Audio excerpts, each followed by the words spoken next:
గోదావరి నదిలో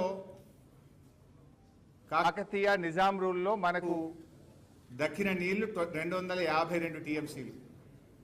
సరే 60 ఏళ్ల కాంగ్రెస్ తెలుగుదేశం పాలనలో గోదావరి నది మీద ప్రాజెక్టులకు సాధించిన హక్కులు 265 టీఎంసీలు. 60 ఏళ్ళు. 9.5 ఏళ్ల కేసీఆర్ గారి ప్రభుత్వం 383 టీఎంసీలకు గోదావరి నది మీద హక్కులు సాధించింది. అంటే 60 ఏళ్లలో కాంగ్రెస్ తెలుగుదేశం సాధించిన దానికంటే 10 ఏళ్లలో 1.44 టైమ్స్ ఇవాళ బీఆర్ఎస్ ప్రభుత్వం ఎక్కువ సాధించింది. అంటే 60 years వర్సెస్ 10 years మీద కూడా ఎక్కువనే. అంటే strike rate of BRS is 40 TMC per year, whereas Congress Telugu Desam కలిపి 4.43 టీఎంసీ పర్ ఇయర్. అంటే గోదావరి జలాల్లో మనకు అనుమతులు సాధించడంలో, నీటి కేటాయింపులు సాధించడంలో సంవత్సరానికి 40 టీఎంసీలు కేసీఆర్ గారు సాధిస్తే కాంగ్రెస్ తెలుగుదేశం పాలనలో 4.43 టీఎంసీ. ఓవరాల్ గా చూస్తే our strike rate is 9.11 times more than the Congress and TDP. ఒకవైపు కృష్ణాలో మనకు 299 టీఎంసీలో లాక్ అయిపోయినాం. నిన్న రేవంత్ రెడ్డి ఇంకో పచ్చి అబద్ధాన్ని కూడా మాట్లాడే ప్రయత్నం చేసినాడు. మనకు అసలు నికర జలాలు 811లో 299 నికర జలాలు. కానీ రేవంత్ రెడ్డి అంటాడు 490 టీఎంసీల ప్రాజెక్టులకు ఉమ్మడి రాష్ట్రంలో అనుమతులు వచ్చినాయని ఇంకో పచ్చి అబద్ధం మాట్లాడింది. ఆ 490లో 191 వరద జలాల మీద ఆధారపడ్డాయి. ఏవైతే నికర జలాలు ఉన్నాయో ఆ నికర జలాల లెక్కనే అసెంబ్లీలో తేల్చింది ఆ రోజు. 299, 512 ఇస్ నికర జలాలు. అయితే ఇవాళ ఎట్లా చేసిందంటే కాంగ్రెస్ రాష్ట్ర విభజనలో ఒక రకంగా చెప్పాలంటే అష్టదిగ్బంధనం చేసింది తెలంగాణను. తెలంగాణ కొత్త ప్రాజెక్ట్ కట్టాలంటే కేఆర్ఎంబి, జిఆర్ఎంబి అనుమతి తీసుకోవాలి, అపెక్స్ కౌన్సిల్ అనుమతి తీసుకోవాలి, సిడబ్ల్యూసి అనుమతి తీసుకోవాలి, దానికంటే ముందు నీటి కేటాయింపులు చేసుకోవాలి. అంటే ఒక రకంగా చక్రబంధం చేసింది.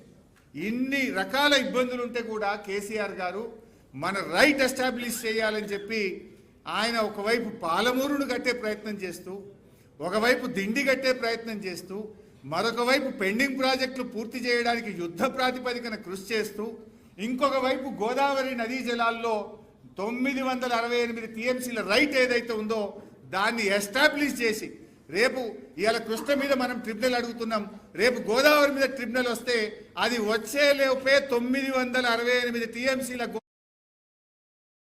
తెలంగాణకు అలాట్ చేయించే ప్రక్రియకు పూనుకున్నాడు. దాంట్లో భాగంగానే 933 టీఎంసీలకు రైట్ ఎస్టాబ్లిష్ చేసి పెట్టింది కేసీఆర్ గారు.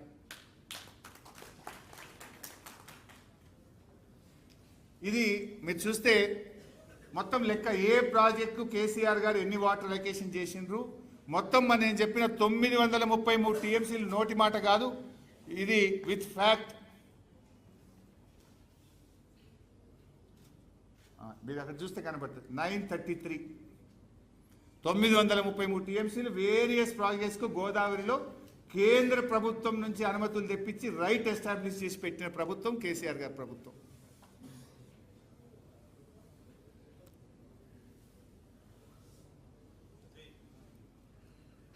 ఇది కృష్ణానది నీటి వినియోగం ఎట్లా ఉంది విత్ నాగార్జున సాగర్ ప్రాజెక్ట్.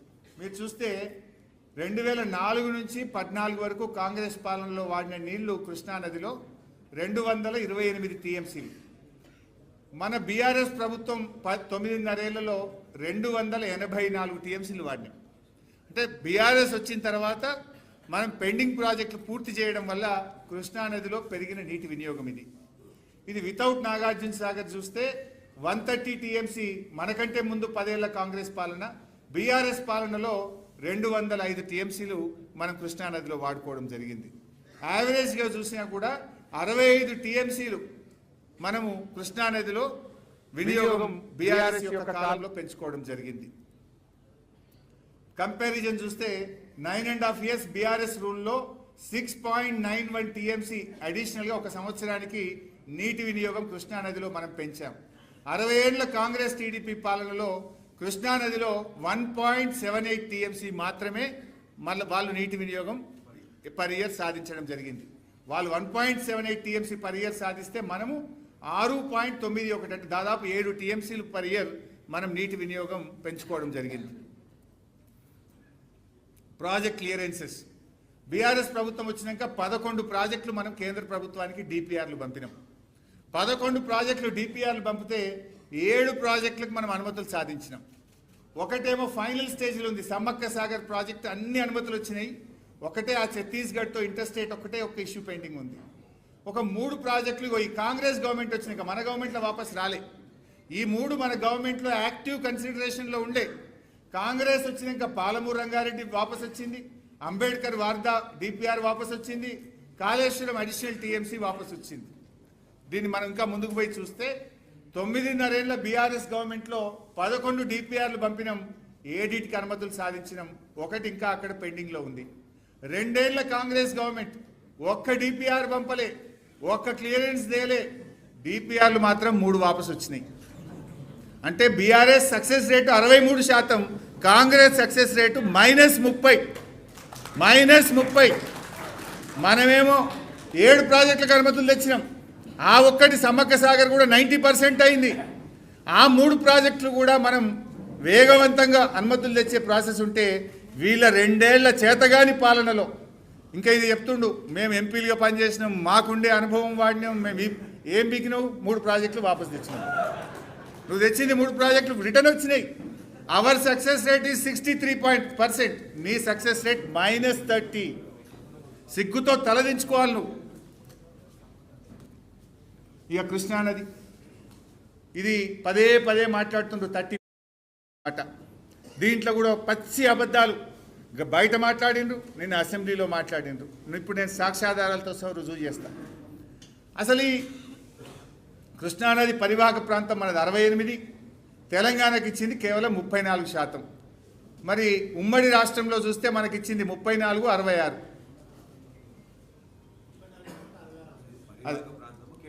ఇది పరివాహక ప్రాంతం 68, 32, బట్ నీటి కేటాయింపులు చూస్తే 34, 66. అసలు ఈ 299 ఎక్కడి నుంచి వచ్చింది?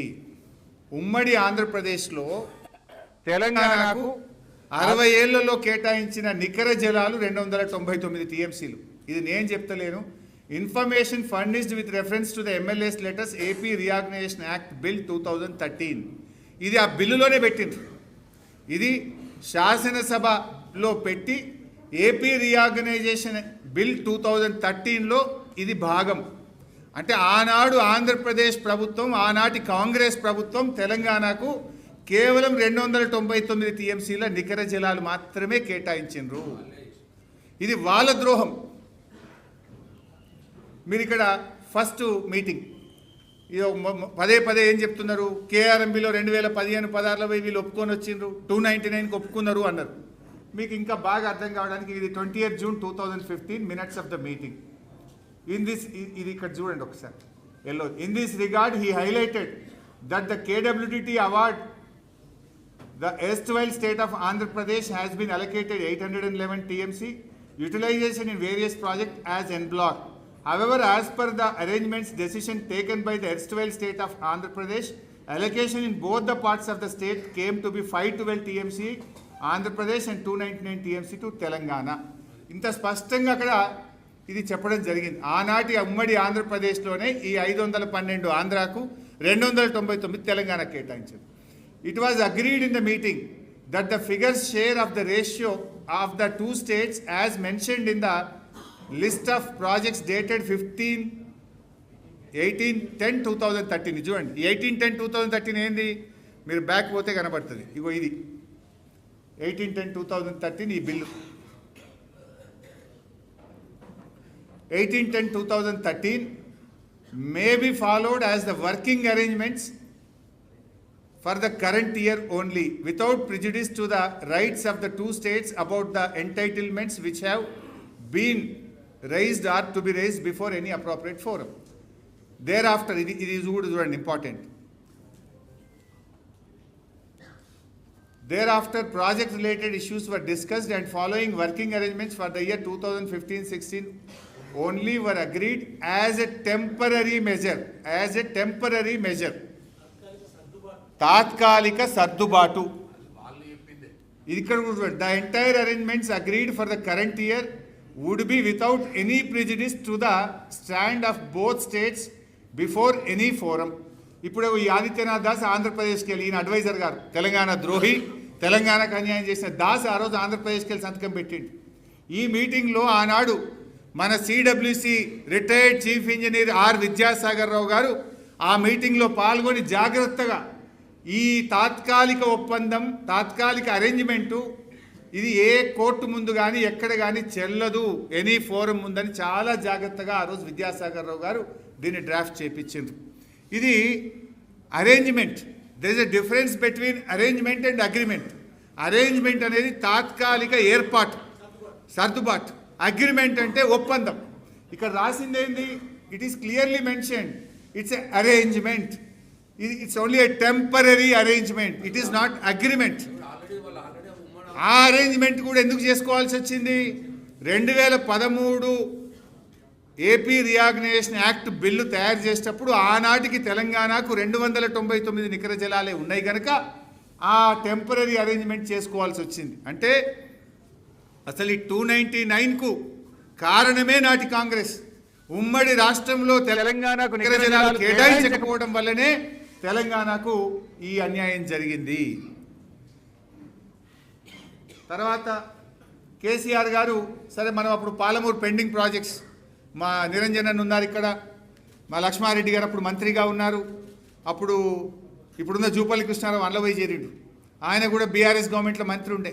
కేసీఆర్ గారు మాకు ఆదేశించిండ్రు, ఏం చేస్తారో నాకు తెలియదు, కల్వకుర్తి, నెట్టంపాడు, భీమా, కోయిల్ సాగర్ ప్రాజెక్టులు అవి పరిగెత్తాలే, ఏండ్ల తరబడి దశాబ్దాల తరబడి పెండింగ్లో ఉన్నాయని కేసీఆర్ గారు ఆదేశం ఇస్తే మేము ఆ రోజు మంత్రులుగా వెళ్ళి జొన్నల బోగుడా అని ఒక రిజర్వాయర్ కల్వకుర్తిలో భాగంగా ఉంటే ఆ పంప్ హౌసు అది కొన్ని ఏండ్ల కింద కూలిపోయి అట్లే ఉన్నది. ఏండ్లకేండ్లు 10 ఏళ్ళు 5 ఏళ్ళ నుంచి కూలిపోయింది అది. ఆ పంప్ హౌస్ కూలిపోతే దాన్ని ముట్టుకోలే. ఫస్ట్ టైం మేము ఆడికి పోయి ఇట్లా నిలబడితే అల్లకెళ్ళి గబ్బిలాలు లేచినాయి పైకి, మొత్తం ఒక్కడేసారి గబ్బిలాలన్నీ పైకి లేచి వచ్చినాయి. మేము ఆ పంప్ హౌస్కి ఆడికి పోతే మేము అక్కడ ఉండి రాత్రంతా ఆడనే పంప్ హౌస్లనే పండుకొని నేల మీద పండుకొని రివ్యూ చేసి వెంటబడి పరిగెత్తించి రన్నింగ్ ప్రాజెక్టులుగా మార్చి దాదాపు 6,50,000 ఎకరాలకు పాలమూరు జిల్లాకు నీళ్ళు ఇచ్చింది బీఆర్ఎస్. అన్నవాళ్ళ ఊరు ఉంటుంది, లక్ష్మారెడ్డి అనే ఊరు ఆవంచ ఉంటుంది. ఆ ఆవంచ దగ్గర దుందిబి మీద అక్వడెక్ట్ కడితేనే కల్వకుర్తి నీళ్లు ముందుకు పోతాయి. అక్వడెక్ట్ ముందుకు పోతలేదు. ఆ వాగు మీద ఎండల్లో పోయి మేము అక్కడ ఉండి ఈ సమ్మర్లో ఈ అక్వడెక్ట్ పూర్తి కావాలని మొత్తం ఫోర్సబుల్గా ఇంజనీర్లందరినీ కూర్చోబెట్టి, కాంట్రాక్టర్ని కూర్చోబెట్టి ఆ రాత్రి అక్కడనే అన్నవాళ్ళ ఇంట్లో డాబా మీద వండుకున్నాం. ఏసీ రూమ్లలో వండుకోలే, మేము పైన డాబా మీద వండుకొని వెంటబడి ఒక్క సీజన్లో అక్వడెక్ట్ కట్టి ఒక్క కాళేశ్వరంలోనే కల్వకుర్తిలోనే 3,13,000 ఎకరాలకు మహబూబ్ నగర్ జిల్లాలో నీళ్ళు ఇచ్చింది బీఆర్ఎస్. సో అది ఎందుకు చెప్పే ప్రయత్నం చేసిన అంటే అప్పటికి మనకు నీళ్లు వాడుకుందామంటే ఛాన్స్ లేదు. ఈ కల్వకుర్తి, నెట్టంపాడు, భీమా, కోయిల్ సాగర్ ఆ పెండింగ్ ప్రాజెక్టులను రన్నింగ్ ప్రాజెక్టులుగా మార్చి నీటి వాడకం పెరిగినాక కేసీఆర్ గారు మాకు ఆ 50-50 అన్న ఇవ్వండి, మాకు ఇప్పటిదాకా మీరు 3466 ఇస్తున్నారు, ఏమని అంటే ట్రిబ్యునల్ అవార్డు అంటున్నారు, తాత్కాలిక అరేంజ్మెంట్ అంటున్నారు, మాకు ఇది నడవది, ఎట్టి పరిస్థితుల్లో 50-50 ఇవ్వాల్సిందే అని ఆ మీటింగ్లో చాలా గట్టిగా మాట్లాడినాం. ఇక్కడ చూస్తే Srisailam and NSP may be shared in ratio of 50-50 pending the final settlement by the tribunal. At least 50-50 అన్న ఇవ్వండి అని 18-19లోనే కోరినాం. ఒక్క 18-19లోనే కాదు, ఇగో 20 లెటర్లు ఉన్నాయి. 20 లెటర్లు విత్ డేట్స్ ఉన్నాయి. ఇక్కడ మీరు చూస్తే ఒక్కొక్క లెటర్ ఎన్నిసార్లు రాసినామో చూస్తే మీరు ఈ అన్ని లెటర్లలో 50-50 కోరినాం. మనం 50-50 షేరింగ్ చేయాలని మొత్తం 28 ఉత్తరాలు మనం రాయడం జరిగింది. బీఆర్ఎస్ పార్టీ 299కు పర్మనెంట్గా రాసిచ్చింది, మరణ శాసనం రాసింది అనే చిల్లర మాటలు మాట్లాడుతున్నారు. మరి నిజంగా రాసిచ్చిన వాళ్ళు అయితే 50-50 ఇవ్వమని 28 ఉత్తరాలు రాస్తారా? అసలు 299కు కేసీఆర్ గారు ఒప్పుకుంటే మొదటి అపెక్స్ కౌన్సిల్లో ఇంకెప్పుడేస్తావు ట్రిబ్యునల్ నిలదీస్తాడా? రెండవ అపెక్స్ కౌన్సిల్లో ఇంకా 7 ఏళ్ళు అయింది నా తెలంగాణ నీళ్ల కోసం ఎదురు చూస్తుంది, ఎప్పుడు ఇస్తావని నిలదీస్తాడా? సుప్రీంకోర్టుకు వెళ్తారా? ఎందుకు కేసీఆర్ గారు ఇన్ని 28 ఉత్తరాలు రాస్తారా? అంటే ప్రతి నిమిషం కేసీఆర్ గారు కేంద్రం మీద పోరాడిండు, ప్రధానమంత్రికి లేఖలు రాసిండ్రు, కేంద్రాన్ని మెడలు వంచి ఒప్పించి ఇవాళ కృష్ణా జలాల పునః పంపిణీకి సెక్షన్ 3 సాధించిందే కేసీఆర్ గారు. ఇవాళ వీళ్ళు పచ్చి అబద్ధాలు 299 ఒప్పుకున్నారు. మరణ శాసనం ఎవరు రాసిండ్రు? ఇది చూడండి 50-50 నిష్పత్తిలో జరగాలని 28 లేఖలు ఇవాళ బీఆర్ఎస్ ప్రభుత్వం రాసింది.